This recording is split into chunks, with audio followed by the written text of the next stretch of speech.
Hello and welcome to another episode of Mole Digs Deeper, today with a BlizzCon 2019 special. Before we jump into the action, let me explain to you a little bit what we are talking about here in this video. So first of all, we will not talk about all the hiccups and fluff ups good old Blizzard had, especially they already did another thing after the BlizzCon, after they had this talk on the opening ceremony, and they did something else which is just like, yeah, right. I will probably do a separate video on this whole discussion in a few days or something, because right now it seems like that Blizzard is just stumbling from one mishap into the next one and just doesn't know how to recover from that. So this is basically its own topic. So what we will discuss here in this video is we will have a look at Diablo 4, and then we will also discuss a little bit of Overwatch 2. Keep in mind that this is of course a very early look. Blizzard has already said that both games will not arrive probably not even next year. Especially Diablo 4 seems to be a game which is not coming out before 2021, and then more like second half of it. So we are still a far way out. But let's talk about Diablo 4. The cinematic was amazing, very dark, very horrific, very gruesome. I'm actually glad that they are going back to that. And the same thing goes, of course, for the in-game engine. They are going back to this very dark, bleak, and grayish picture of a world overrun by demons and other monsters. And I like that. It reminded me a lot of what The Witcher did, right? There is no light there in this world. Like, even your hero, which you will probably play, is not necessarily the ray of hope you were looking for. That's what they did in Diablo 3. Even when you were in hell and everything was just going to shit, there was still your hero, which was a ray of hope, and you could always look out for that. It was a lot of like high fantasy, as they will call it. So they did go back to the old gothic, horrific, bleak art direction they did with Diablo 1 and Diablo 2, and I'm really happy about this. But we have to talk about this. So here's the problem. They showed us Diablo 4 footage, and what you see here, by the way, in the background is like 2 hours of Diablo footage from the live streams which happened at BlizzCon. Of course, you will not see the full 2 hours here, but they are out there. If you want to have like a really deep look into how the game feels right now, you can do that in the live streams they had. But what I can tell you from what I have seen, this game is super early on, like super duper early on. We are talking about at least another 1.5 development cycle, if not even more. And you might ask, but when it takes them so long, why did they show it already? Like, it looked empty, it looked messy, it looked rough. Like, what is going on? Well, so at first I believed that Blizzard basically did this because they felt a lot of pressure, especially last year with Diablo Immortal, which they haven't talked about a single time at BlizzCon, which I found very funny. There's a new video out there, it still exists, it's not cancelled. They released the video, but they didn't talk about it at BlizzCon at all. But however, after last year and with all this stuff, a lot of people assumed they had to show gameplay of Diablo 4 because pressure. And they had the feeling that, well, because of not showing them anything, that the community became restless and that they will lose people. I thought that at the beginning, but I'm now very much sure that is not the case. I'm actually sure that this is a good reason why Blizzard is doing it, and this is they need help. With the failure of Diablo 3, and unfortunately Diablo 3 has been a failure, not on a commercial level. Like, on a commercial level, Diablo 3 was very successful, but shortly after, the game just died out quickly because a lot of veterans and even a lot of new players didn't really feel it. So it makes absolutely sense that Blizzard was not very happy. Like, you could also see that when they talked about the selling figures of Diablo 3, they were very open how well this game sold. And when it came about to talk about Reaper of Souls, Blizzard was just like, we don't really talk about that too much because, well, the numbers were probably shit. And I can totally understand that. Like, you cannot tell a person, like, hey, here's this completely messed up game, which Diablo 3 was at the beginning, and now we fixed it, but you have to pay us another $40. Like, a lot of people were just like, no, no, sorry, Blizzard, like, I love you, but that is not what we are doing. And it gets even worse when you think about it didn't really fix the other issues this game has, and that was the shallowness of the game. Like, Diablo 3 was shallow from an RPG perspective, and how much you could actually customize your character. And I know what some people now might say, oh, so you say everything should be like Path of Exile. No, I don't say that. I actually think that Path of Exile is very convoluted and has a few edges too much. But I think there is a middle ground which has to be found. For me, my personal middle ground is, by the way, Grim Dawn. I enjoy Grim Dawn a lot, and I enjoy another game which I'm playing quite a bit right now, and that is Lost Ark. There are middle grounds to be found, and it doesn't have to be super shallow like Diablo 3, and it doesn't have to be as complex as a Path of Exile. And if Blizzard can find that middle ground with Diablo 4, I'm completely okay with that. So, back to Diablo 4, it seems like that Blizzard has nailed down three things. First, the art. They know exactly which art they want with Diablo 4, which is already good. Second, they want an open world experience where you can meet other people. It's not an MMO, but it kinda is because, as they said, apparently there can be 100 people per server, which is quite a bit. Reminds me a lot of Lost Ark, as I said, like with the open world bosses and finding other people doing their thing.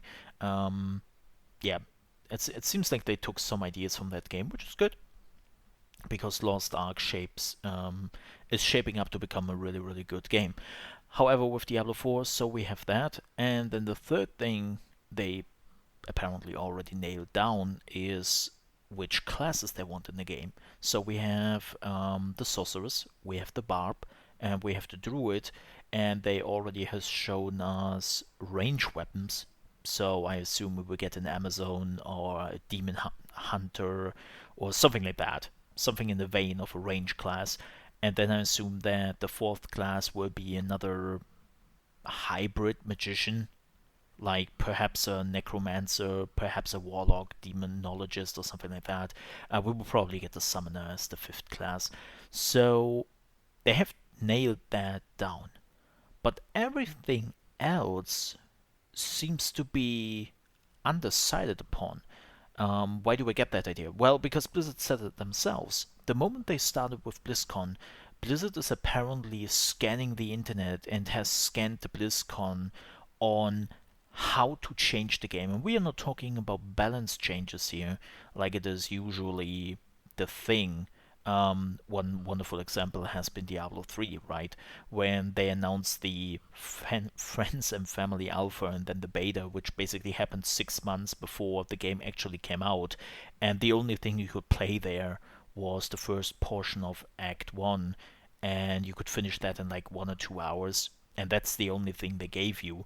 And because they were set on all the gameplay elements, but balance was something they wanted to see a little bit. But with Diablo 4, it seems to be the opposite. It seems to be the case that they don't really know 100% right now where they want to go with the gameplay and what the people really want. And that is a good thing. So it seems like that they are now asking the community, hey, what do you think about of our itemization? What do you think about the classes? What do you think about the open world idea? World bosses? How would you do the leveling process? What do you think about our talent trees? How we do our skills? And they are asking around and they are actually reading and answering a lot of things, and they are like in the discussion right now with the community to get an idea where to go. And I think that's something the Diablo team needed. Keep in mind that this is Blizzard's second Diablo game, and the first one was a disaster. And I know what some people now might say, Mo, what are you talking about? This is Blizzard's fourth Diablo game. No, it's not. The first two Diablo games were not developed by Blizzard. They were developed by Blizzard North and that it was a completely different company. It was a different company at a different place with different developers. And they got closed down after Diablo 2 and when World of Warcraft became so big that they just needed developers for that game. And then, of course, Blizzard took the IP over years afterwards. That was a completely different team. And even the Diablo 3 team is not working on Diablo 4. It is a completely different team, which shows when you see the system designer of Diablo 4 is David Kim, who was also one of the leads in StarCraft 2 when it came to balance and stuff.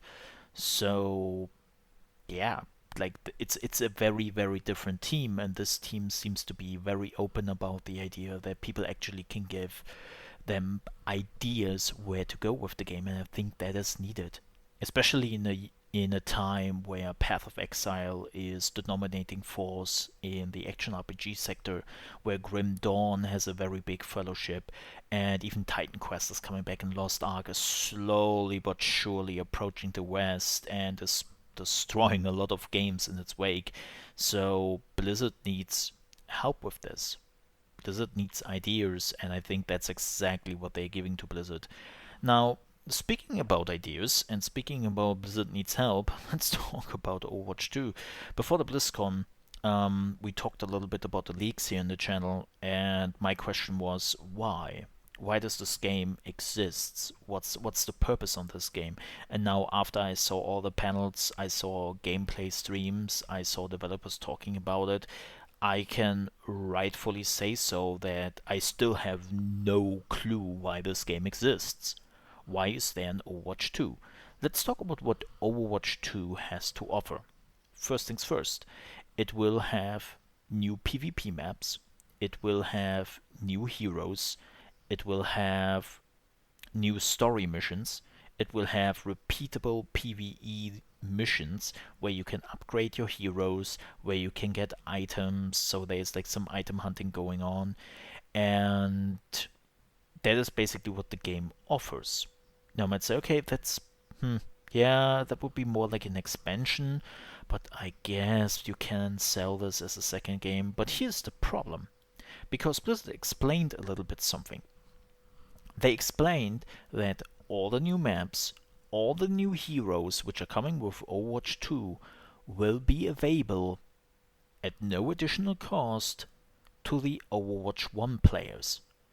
So they already eliminated a big chunk of why should an Overwatch 1 player switch if he is not super interested to pay $60 just for the PvE mode, right?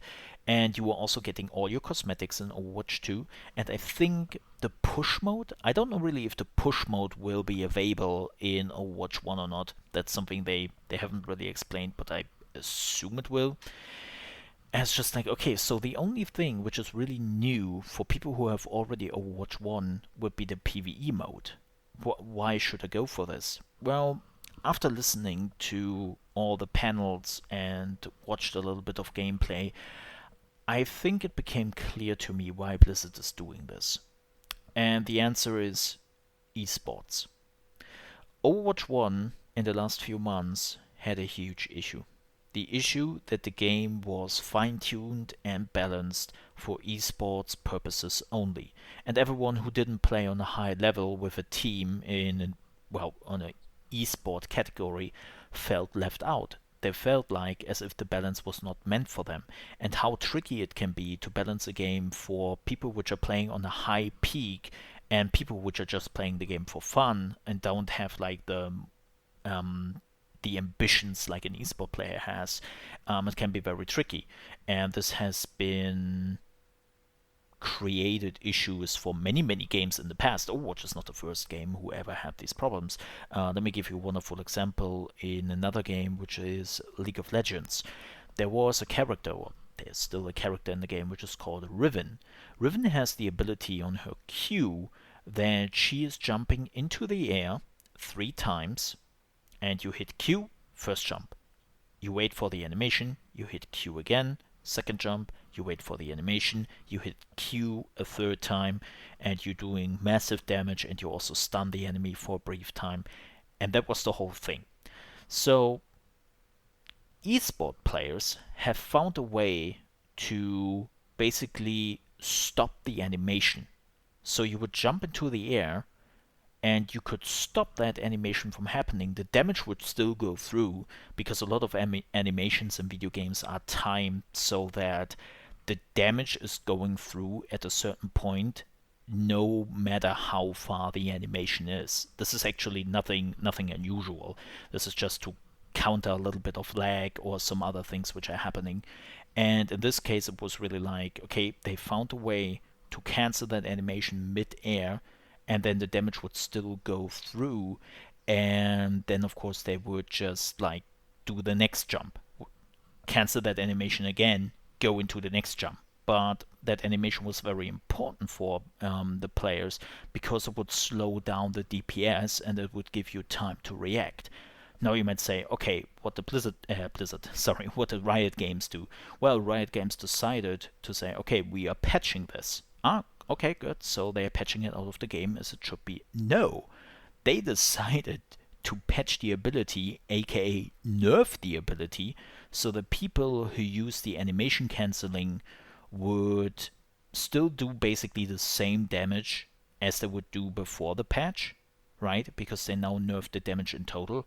And for the people who just didn't do the animation cancelling, they would be nerfed big time, which of course is a huge issue. So we now have the discrepancy between esport players and players which were mechanically sound, doing like still the same damage and it looked cool, and for the people who didn't do that and who didn't know that this was even a thing, they would had like a huge nerf at their hand where they didn't even know like why did my character get nerfed when there was nothing wrong with it. And the same problem has, so far as I heard and read, Overwatch right now. There are just a lot of things which work for people which are playing on a very high level and for the esports organization, but not really for the normal players. So how does Overwatch 2 work in this? Well, it seems like, at least what we have heard so far, Overwatch 2 has still the same issues. Like for everyone who has played Overwatch 2 and who has played the PvP, it still has the same issues as Overwatch 1. But the message is now, well, if you don't like the balance, if this is too high level for you, right? You are just a filthy casual, then you can just play PvE. Leave PvP behind and play our PvE mode. And with that, we are not losing players because the players who are not okay with our PvP balance will probably just stick around and play our PvE mode. And the people who are fine with our balance, well, they will also play PvP and we're okay with that. So it seems like that Overwatch 2 is more like a decision making of splitting esports and non-esports players and make sure that people have something which can indulge them even if they are not playing PvP. And of course, you could still argue, well, that still doesn't like really explain why this game exists. They could have just patched that in. And yes, I full-heartedly agree here. I don't really know why Blizzard didn't patch that in or sell an expansion or DLC or something like that. Like, why do you have to ask another $60 games on top of Overwatch right now? Just so you can split up the community. That's like, it's a lot of effort for this small thing of splitting up the community in esport and non-esport players. But that's like the only explanation I could really find in all the interviews and all the gameplay, because everything else is just leading me to the same question over and over again, and that is, why does Overwatch 2 exist? And I don't find an answer besides of the one I have already found, because money is not the reason. I know that some people will say it's money, man. Yeah, but you are getting everything. Like, if it really is for the money, this is the worst decision you can make. Like giving people all their cosmetics when they move over. If you are staying with Overwatch 1, you were getting all the heroes, you were getting all the maps all the time, like you were not getting left behind. So if it really is a money decision for you as a community member, it is so easy to say, well, why should I give you money? Because I'm getting basically everything for free here, right? So the money reason doesn't seem to be applicable. And yeah, again, if If there is another reason, I would love to hear why this game exists, but I really assume it is the idea of splitting up esports players or high-level players and normal players. That's my assumption. But yeah, this sums up the BlizzCon 2019.